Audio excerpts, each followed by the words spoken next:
This podcast is sponsored by nobody.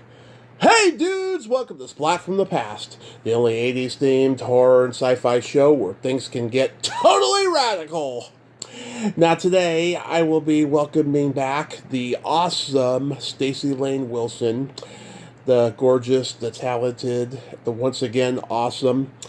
She's an author. She's a indie horror filmmaker. She's the host of Rock and Roll Nightmares podcast, which is friggin' awesome as well.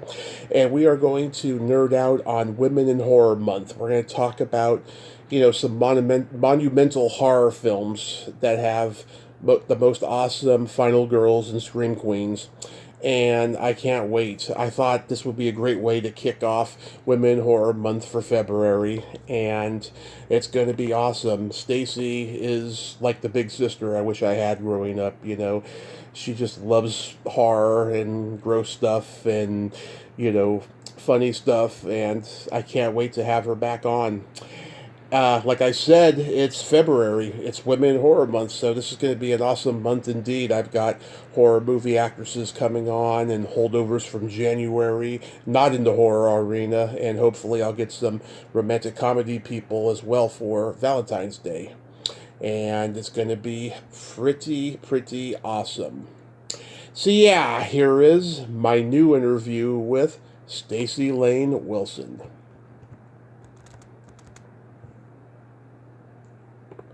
Hey, Staci, welcome, Hi. welcome back. How are you doing, love? I'm good. How are you doing? I am fantastic. It's February and it's 2024, a new crazy year. Yep, it's a good year so far. Absolutely. So, it's February, Women in Horror Month. Let's begin with Night of the Living Dead, because this is where modern horror really begins in a new era, post creature feature era of horror. I love Judith O'Dea as Barbara. What do you think about Yeah. her in the movie? Oh, I thought she was fantastic. Spoiler alert, I mean, the movie's only from 1968, but I'm sad that she didn't make it to the end of the film. But yeah, she was terrific. And have you met her before? Oh, I've met her and I've had her on the podcast technically Yeah. technically twice, but the first Oh, time was an awesome. email interview that I read over the podcast, which I don't do anymore, but I did at that time. But then I did actually get her to do an audio with me. Yeah, I got to meet her at a horror convention. I believe it was Fangoria or maybe Creation Weekend of Horrors. And she was so kind and giving and open. And that experience of being in Night of the Living Dead really resonated in a good way with her throughout the years. So that's always good to see. I made her cry because I told her, Oh, you did. What are you, Barbara Walters now? no, no, this is in a good way. A good way. I told her. I said, there was all these great final girls at that convention and stuff. I was like, they're all here because of you. You started it. You were the first, modern day, horror scream queen. And if it wasn't for you, they wouldn't be here. And she just teared up. She was like, thank you, thank you. Aw, that's so sweet. Yeah, I credit her as the first one, And what I love about her is that she had this vulnerability about her, her Irish, sincere vulnerability, and that blonde hair, And I told Judith this. I said, she looked like a girl that would have been on Playboy After Dark at that time. Right.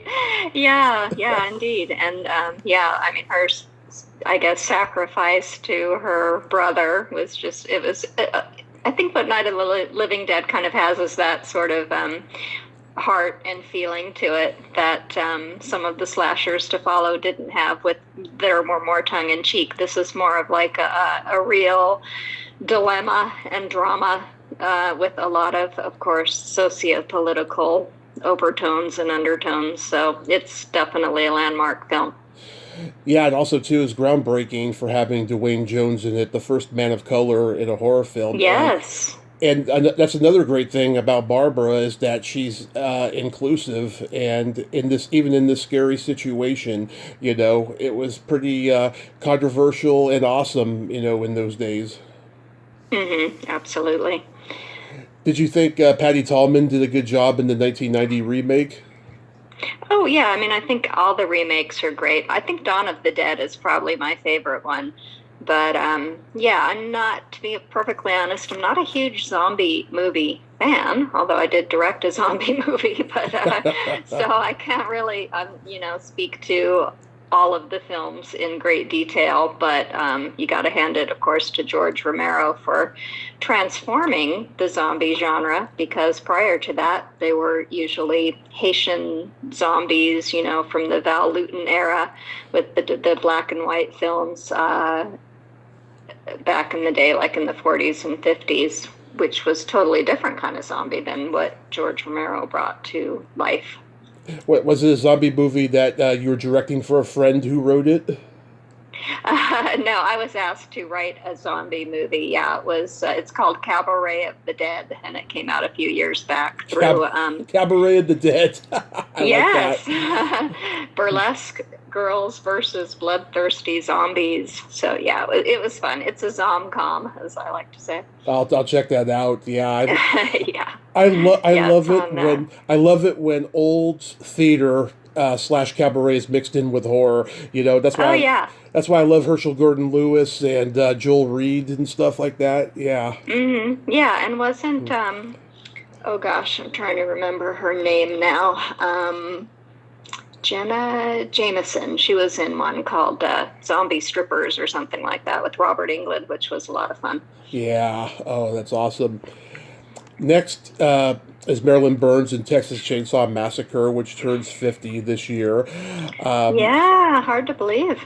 yeah, I always maintain this movie isn't as scary as its reputation, but her Well, performance. yeah, I mean, especially for jaded people coming up after it's already been released, who've already seen all the slashers. And when I first saw it, it was after I'd already seen all the Friday the 13th and all those movies, the big slashers of the 80s, Nightmare on Elm Street, the Halloweens. So I'd already seen all those movies. And then I saw the original Texas Chainsaw Massacre for the first time. And I was a little underwhelmed. But if you put it into context, it really was quite striking at the time. And it had so much dread and atmosphere and horror to it Yeah. without really being all that gory. Well, my brother had the poster for the second one, and it looked pretty scary. And then so I see the first one years later, and I'm like, this is not that scary. Although I did think Right. when she walks into woods late at night, that's pretty compelling and pretty scary. And I think it's the best scene in the whole movie, actually. But then I saw the second one, and I was like, okay, this is just over the top and silly. Oh, right. Well, that's a full-on comedy. Yeah, and of course, 3 is even more. Yeah. So, yeah, but I love Bill Moseley. He's fantastic. Oh yeah, I've met him. Great guy. Yeah, yeah. And yeah, so what do you think of the first one that you mentioned, only the second one? Well, the first one, yeah, I mean, I think Marilyn Burns is great in it. I think she looks like the prototypical, 70s brunette in a horror film. And that maniacal laugh she does when she gets away at the end is just brilliant. Yeah, really it is. Um, and let me think here for a second. So I'm thinking, how many Leatherface movies are there? There's so many, right? Yeah, let's see. After 3, there was the Matthew McConaughey one. Oh, Um, that's fun. then there were some others. That one that came out a couple years ago, I saw it. I was not impressed. Oh, right. Well, there was a couple of them. You mean the one where they're on the bus and all the people are filming the? No, this was more like Is a that the one? small kind of rednecky kind of Oh, town okay. one. Yeah, I think I know the one you're talking about. It Yeah, was that on one. Netflix. Yeah, Yeah. Okay. Yeah, I it's hard to keep them all straight after a while. unfortunately I never got to meet Marilyn. She passed just before I started going to cons. Did you ever get to meet her? No, I didn't. Mm-mm.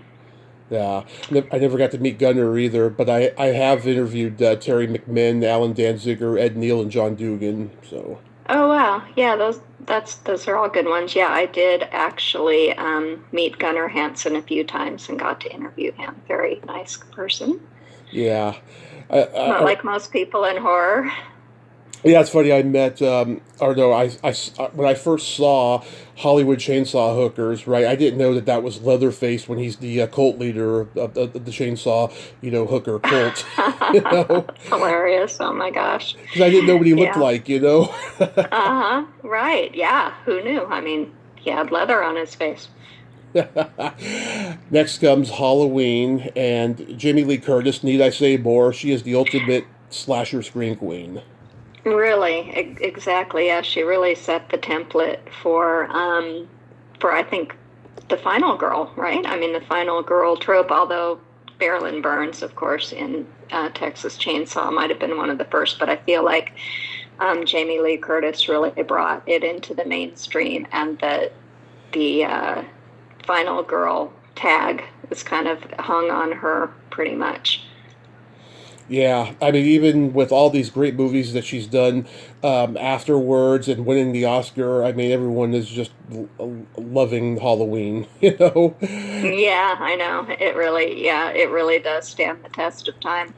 Yeah, last week when Raina and I were talking, we talked about Terror Train. I was like, I have not been able to get a guest from that movie on here.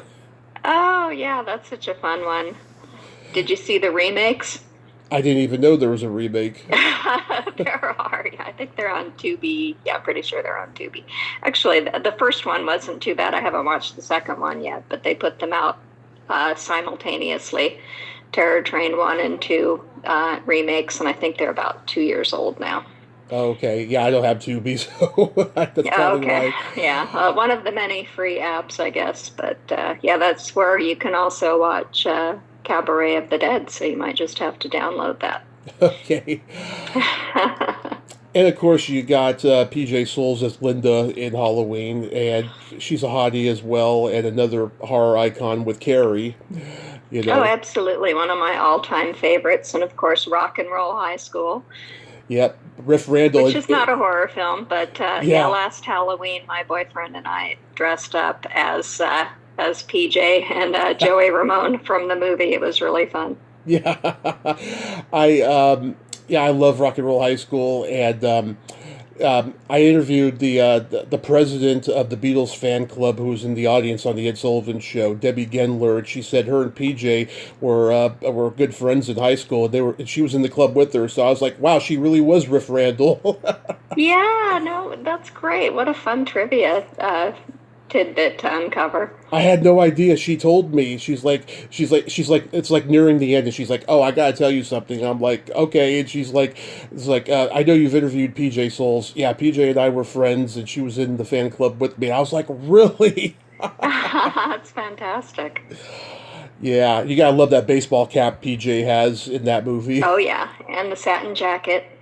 Yeah, and Sandy Johnson, the first victim of Halloween, she did a Playboy spread with a baseball cap on that she just started wearing at conventions. Oh, wow, really? Yeah. How many of the ladies from Halloween have been in Playboy? I feel like Jamie Lee has. Maybe two. Maybe just Sandy and Jamie Lee Oh, all right. that I'm aware of. PJ did a mock Playboy picture for Stripes at the end there when it says what happened to her character. You know. Oh, yeah. Yeah, that's kind of ringing a bell now. I'll have to Google that and see. She's embarrassed by that picture. By the way, Oh, okay then. We won't want she to said embarrass she her. said she said I looked too slutty in that. I wish they had used this other one that they had taken. That was better. She thought. No, well, I guess everyone's critical of themselves more than anyone else. I'm sure she looks absolutely gorgeous, as she always has and does. Every time, yes. Yeah. Now, my favorite slasher of all time, Friday the 13th. Oh, yeah.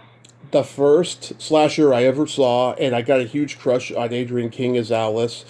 And she told me, and this is probably why I like Alice so much, that the way she interpreted Alice was that she was a tomboy who you could have a beer or a marijuana joint with and have no judgment from her. Yeah, absolutely. Yeah, that was actually one of the first slashers that I saw too. And I'm old enough to have been a kid when it was released, so I saw it Ooh. like in real time in 1980. Yeah, and then after that, it was on cable in heavy rotation, so I've seen it so very many times, and I still love it. I'll still watch it every once in a while and get drawn in. I saw it at the age of 8, late at night on Cinemax in 1991. Uh-huh. All right. Yeah. And What did you think? What was your impression when you first had you heard of it before, or did you just stumble upon it? I was very familiar with the franchise because I'd see them on the video store shelf with the hockey mask, and Ah, I okay. was expecting to see Jason with the hockey mask in this, and I was like completely mind fucked by the fact that his mother was the killer. Right. But I loved it. Yeah. I loved it, and just like every time I watch it, it just takes me back to that time. Yeah, and that's a very female-centric slasher because you've got Jason's mom, who's really obviously the central part of the movie, and Alice, so squaring off at the end there.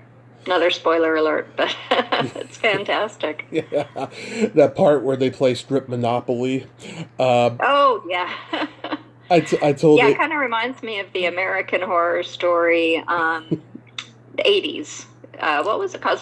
What was it called? 1984, right? Yeah, American Horror Story 1984, where they really brought back all those fun old tropes from Friday the 13th and all those slashers from the 80s. yeah, and I told Adrian that in high school we used to play naval Monopoly, where if you won a house, you would have to show us your belly button. If you lost a house, you would have to show us your belly button, and we would all have to take turns poking it. Oh man. That's what we did in high school. Yeah, Yeah, you didn't have much to do. No Netflix or the internet then, huh? the internet was just beginning. It was 1997 when I started high school. Yeah. Oh my goodness. Wow. Yeah. Well, there's also, though, an 80s slashers that don't get talked about as much. There are a couple of really, in my opinion, seminal ones that were directed by women, because a lot of these slashers that we're talking about don't have female directors. But of course, Slumber Party Massacre 1 and Slumber Party Massacre 2 were directed by women. Hmm.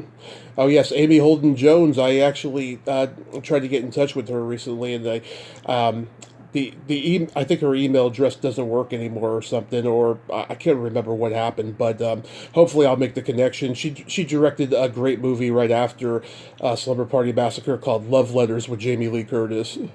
Oh, I don't think I've seen that one. Good to know. Yeah, it's I think it was one of the last movies Roger Corman produced for New World after he sold it, or before he sold it, just before. And James Keach is in it. It's a nice little romantic drama. Hmm. Yeah, and then there's also, of course, Near Dark, Catherine Bigelow. Oh, yeah, that's a great movie. I've talked to Jeanette Goldstein a couple times. Oh, nice. It's the 40th anniversary of Nightmare on Elm Street, and I love that picture with you and Heather. Oh, thank you. Yeah, that is my favorite franchise, I have to say, just because I Hmm. love the comedy and the cleverness to it, and it's a little bit of a pre-Scream, I guess, for Wes Craven. We got to Hmm. see his personality and comedy. Uh, the first one, of course, though, is not nearly as funny as the franchise eventually became, Yeah. but it's still like one of my favorites, and it has the two strong female characters in it, and an early Johnny Depp. Yes, and and also Ronnie Blakely, who I've had on the show. I'm like one of the few people who's been able to get her on the podcast. She is just Oh, amazing. nice.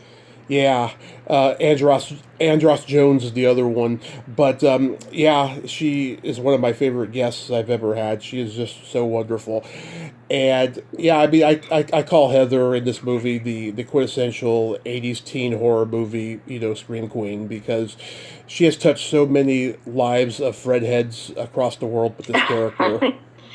Yeah, yeah, she was so well cast. Yeah, just one of the best scream queens, I have to say. She's one of my faves. I've met her twice too, sweet lady. Oh, yeah. Um, Finally, Barbara Crampton in Reanimator. Megan Halsey. Any thoughts on that character? Oh, I thought she was fantastic. Yeah, I saw Reanimator when it came out as well, and I just I love the whole atmosphere that Stuart Gordon created, the world building that he did through H.P. Lovecraft's, just as a springboard. Mhm. Because I can't say that I'm a big fan of H.P. Lovecraft's writing, but the way that Stuart Gordon interpreted that story and bringing it into modern times was so brilliant. And Barbara Crampton is just an incredible actor, and I'm so Mhm. glad to see her still working today. Yeah, she was like the Fay Ray of the '80s with that scream, you know. Oh, yeah, absolutely. And the whole look and everything was just perfect. And bar none, the best boobs of any '80s horror actress. Well, you can speak to that. I don't know. But yeah. And the Yeah, there next was a lot of nudity back then, a lot of gratuitous nudity back in the 80s and 90s with those slashers for sure. Yeah, and then the next one they did From Beyond, you know, she goes from being mousy to being sexy in that S&M outfit, and I heard her say she prefers that role over Megan Halsey, and I was thinking to myself, what are you trying to say, Barbara? Right. Oh, that's funny. Yeah, but yeah, Reanimator's great, and it's like the only Charlie Band Empire movie that ever got like two thumbs up from Siskel and Ebert. Oh, wow. Yeah, you're right. And it's really just like sort of like the plot itself. It keeps on living and going on. A few years back in LA, they had a musical, Yeah, Reanimator the musical, which was so much fun. yeah, I know Jackson Stewart, who made Beyond the Gates. He met Barbara at like the premiere of that musical, and you know got her to be involved with Beyond the Gates. You know, executive producing and Oh, wow. playing one of the Fantastic. characters. She actually plays the Hmm. villain. Yeah. Yeah, I love that movie too. Yeah. Jesse Merlin is in it, and he's in my film too, Cabaret of the Dead. He plays someone who becomes a zombie, but yeah, it's fun. Um, Another thing that I remember about the Reanimator musical was that at the time I was hosting an on-camera horror talk show called This Week in Horror, and we got to cover it from kind of from the inside out and got to interview the whole cast, and it was really fun. Oh, that is so awesome. Yeah, I tried to get Stuart Gordon's widow to come on and do a tribute to him, and their daughter said she just doesn't want to do it, and I understand that, you know. His widow was in Reanimator and From Beyond. She had tiny parts in both those movies. Oh, really?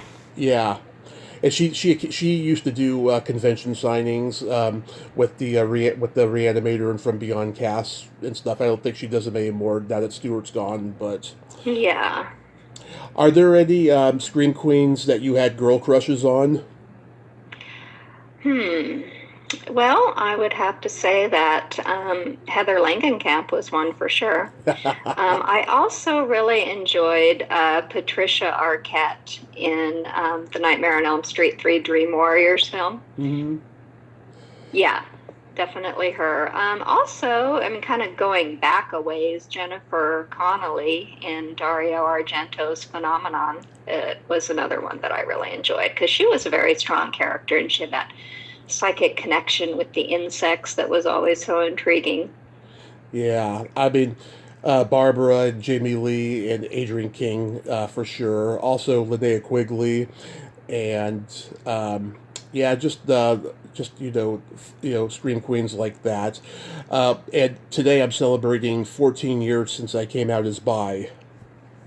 Well, congratulations. Thank you, thank you. Yeah, it was not easy. I'll tell you. I played football for the city namesake high school of my hometown, and it was really awkward and a little painful, but I got through it eventually. Well, who are some of your guy crushes from the slasher films? Okay, he was the first man I interviewed on this podcast, Russell Todd Uh huh. from Friday Part Two. Oh my God, I cringed when I listened to that interview because it was my Why? he was my sixth interview, I believe, and I was just brand new.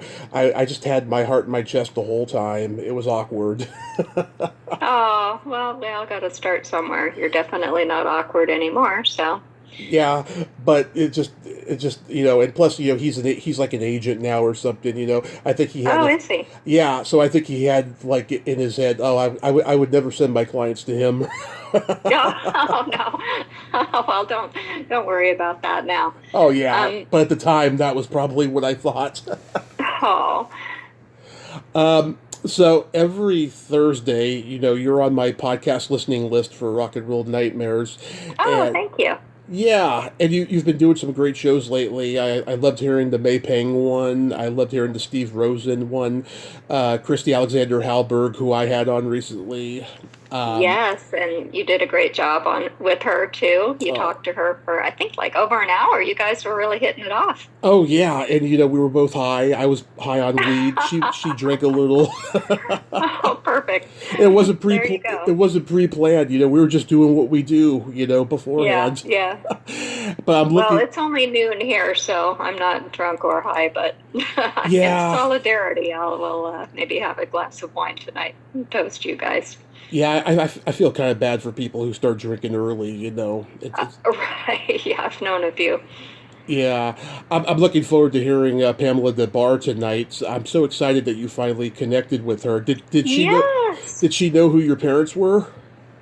I didn't get into that with her, but Mhm. she and I have a mutual friend, Mitchell Schneider, who is a big time music publicist. He did publicity for David Bowie and Tom Petty and gosh, I think some was it ACDC. So he's done so many, and he actually is handling publicity for Pamela's upcoming appearance at the Whiskey A Go Go. Oh, So that was kind of my in because she had something to promote. But so I didn't really get into a lot of stuff with her. But I think she might like my mom's autobiography because I was telling her that my mom was kind of the pre Pamela DeBar because my mom's about 10 years older than her, but she was enjoying all the yeah. fun and frivolity that Tinseltown had to offer in the 60s. So, and she had written her autobiography as well. My mom did. So I was telling her that those two books would actually be a good companion.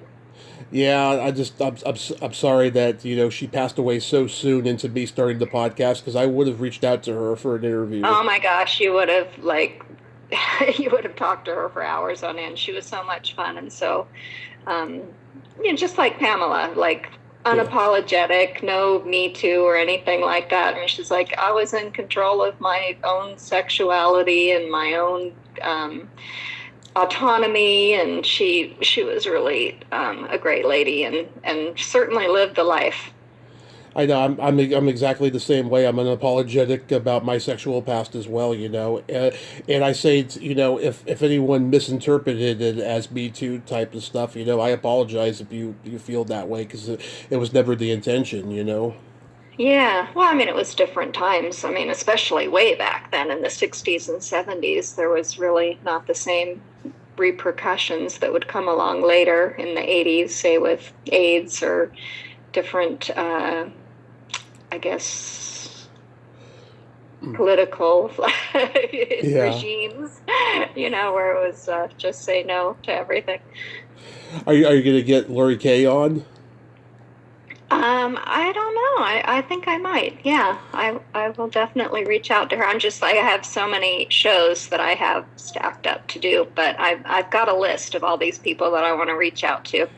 Yeah, Christy told me I should reach out to her, and I was like, I'm subscribed to so many YouTube podcasts that have been having her, and I'm thinking, God, is she gonna get tired of talking about this after a while? And she's like, Oh no, she's gonna talk about it for life.